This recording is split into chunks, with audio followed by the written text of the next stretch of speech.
Hello, people of YouTube, and welcome to my top 10 best animes I saw in 2014. We're going to look through the animes that I saw in 2014 that were just the most outstanding animes that I have ever seen. Just in case if you have not seen my last top 10 video, in this case a top 5 worst animes I've ever seen in 2014. These are just my opinions on the best animes I saw in 2014. Granted, there are older animes in this list that there are old animes on this list, but I saw them this year, so thus they were eligible for this list. So without any further ado, let us begin with the top 10 best animes I saw in 2014. Number 10, my favorite romance anime of all time, Amagami SS. This anime was one of the most outstanding love animes I've ever seen in any anime. The main character being the most likable sweetheart I have ever seen. Like, girls, if you want to date any anime character, go for Juichi Tachibana, because guys, he is just one of the most likable main characters I have seen in any anime. He is just a sweetheart. I mean, he's always likable, he's always relatable, and I really like this character, and especially the other girls that he dates in the anime. I also like that too. I also like how each girl had their own specific arc, and I really like that, just in case if you want to see what happens to all the other what will happen if Juichi were to date this girl or Juichi were to date that girl. It was addressed in this anime with the exception of one character, which we are not about to get into. Number 9 is a mystery, sort of like Phoenix Wright for an anime. Ladies and gentlemen, Doggone Ronpa. I really enjoyed Doggone Ronpa to the point where I finished it in nearly a day. It was just that good. Like, because you get so invested in this anime that you don't know what to think. It's just on par with everything. The twists were outstanding. The characters were also outstanding. My only little gripe with the anime was that, okay, we get it. Hope will always go over despair and shit. We get it. We don't need a half hour of just that. But all in all, I still really enjoyed Doggone Ronpa. The plot twists were insane. The characters were great. And I really liked the anime to the fullest extent. So that is why it's number 9 on this list. Number 8. Hellsing Ultimate Bang. I wish I had a fake gun. Hellsing Ultimate was just outstanding. Each episode being an hour long and it being 10 episodes, I had a blast watching this anime. I was just so indulged in it that like an hour became almost like 30 minutes for me, because you get so invested in the story and the characters. It was outstanding. I really liked Hellsing Ultimate. I was just in on it. It was outstanding. I loved it. I loved each and every minute of this anime. Each and every minute of this anime, and I recommend anyone to check it out. Hellsing Ultimate, number 8 on this list. Number 7, which is an anime that I sadly couldn't review, but I really wanted to, but I just couldn't because I was sick the whole week, and I probably won't have time for the new year to review this anime, but I'll definitely give it its own shout out. Akame Kill. Now, hold up, I'm probably going to get a lot of hate for this. Why is it number 7 on this list? I really like this anime a lot.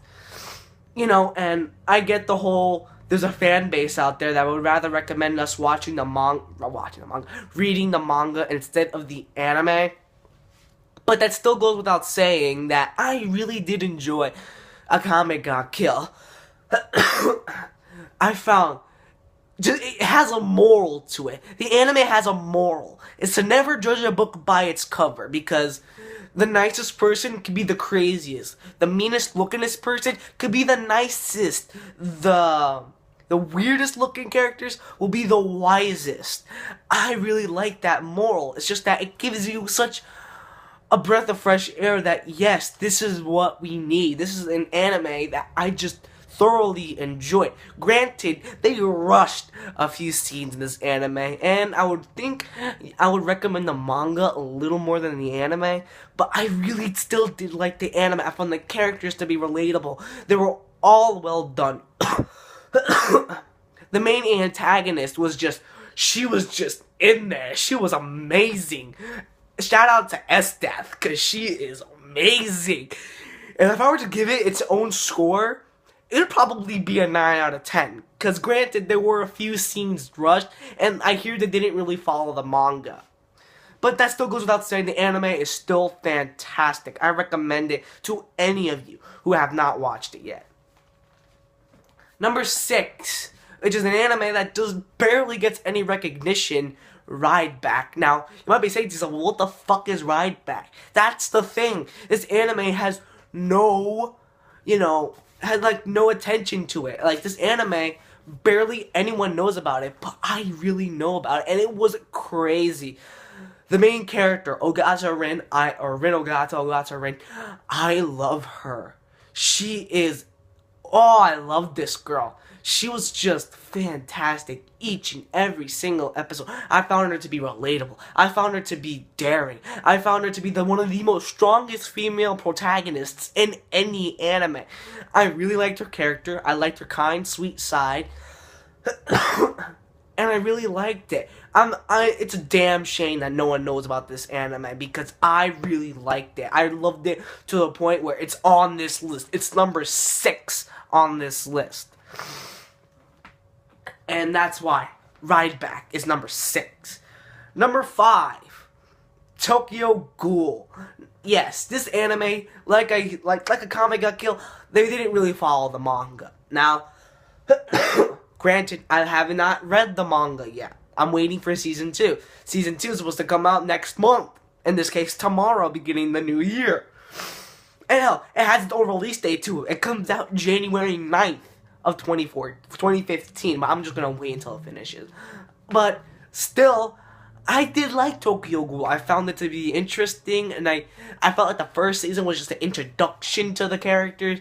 But hopefully in the next season it'll go be much crazier, much better, and I can't wait for season 2 of Tokyo Ghoul. That's why it's number 5 on this list. Number 4 being the most wackiest anime I have ever seen in any anime I've ever seen. It's just the most wackiest, zaniest, off-the-wall anime, Killa Kill.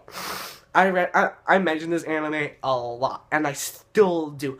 I found Killa Kill to be the most wackiest thing I have ever seen. The characters being well-liked, well-developed story, the characters well-developed. Mako, fuck the world. I really liked her a lot in this anime. It just goes to show I really did like this anime. Ryuko being a badass. Satsuki, oh my god, she's a goddess of badassery.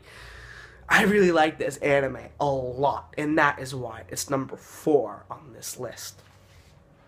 Number 3, being one of possibly my secondary favorite genre of any type of anime, other world stories, and discussing another thing that I like about this world, games.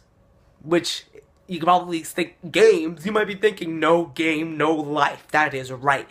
No Game, No Life is an outstanding anime, and it's a shame because there have not been an announcement for a second for a second season, but I just can't wait for a second season for No Game, No Life, because they have to, because that ending just left us in a cliffhanger, and if they really want to do it, they should do it, because No Game No Life was an exception to anything. Teaching kids since 2014 that if you don't play video games, you have no life. Because, guys, I loved it a lot. So enough, it's number 3, okay? It's just that the characters were well done. There's animation being the most stellar animation I have ever seen. The main protagonists are also outstanding. The comic relief, having her own development, was also fantastic. I really like this anime a lot. I found the main two to be the most smartest people I've ever met. They're fucking geniuses. I loved these two. Sora and Shiro are the best dynamic duo of all time. And this is why No Game No Life is number 3. Number 2, Gurren Lagann. Now hold on, wait a minute. You know, I'm not the type of person to really like mech animes, but sorry, I'm not the type of person to really like mech animes, but enough to put this on this list is that damn good. Gurren Lagann is an exception to why I think mech animes are dull and boring. It's just that, imagine this. Imagine Michael Bay being trapped in a room with no oxygen. What is he going to do? He's going to cause many explosions in 1 second. Because, guys, it's just one of the most zaniest things I have ever seen. The action being way over the top, way eccentric. The characters being the most developed character. I thought I was going to hate Simone. I fucking love Simone. Kamina being like the brother figure. He is the badass of the anime, and he is always will be the badass. Rest in peace, bro. I really like Gurren Lagann to a point it's number 2. Now, before we go into number 1, I forgot to do honorable mentions, because there are a lot of honorable mentions that I forgot to do. So without any further ado, what are the honorable mentions? Honorable mentions goes to Another Ninja Nonsense, Noragami, The Devil's a Part-Timer, 5 centimeters per second, and Afro Samurai. Also, Clanad and Blue Exorcist. I'm sorry those two did not get on the list, and especially Clanad. What? You didn't put it on this list? Well, I'm sorry. It just, I couldn't. It was too much. Number 1. Yes, it's an old anime. But I saw it this year, and I loved it. To the point where it's number 1. The anime that is number 1. For the best anime I saw in 2014, Berserk. Now granted, before anyone puts a comment, yes, I am reading the manga, and the manga is fucking amazing. I love the manga for this anime. Guts is still a badass. I don't care what anyone says. The manga is a trillion times better than the anime, but this is not a top 10 best mangas I read in 2014. No, this is the top 10 best animes I saw in 2014. And Berserk deserves that number 1 title because I fucking loved it. I loved it to the point where it's number 1. Number 1 will always be number 1. I loved Berserk. The ending, I am still in shock about that ending. It's just, oh my god. The characters being the most well-developed beings ever. I felt so sorry for them at the ending. Like we grew so attached to these characters, but then just to see them go through what they just saw in that ending was just, what?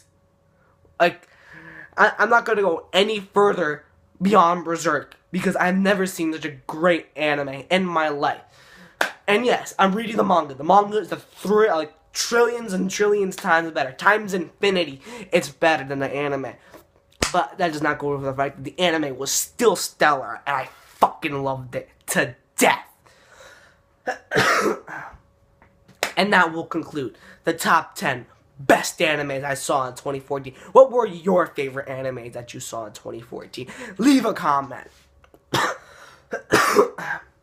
And I will see you for one tiny video, and that will be up shortly. So until then, peace out.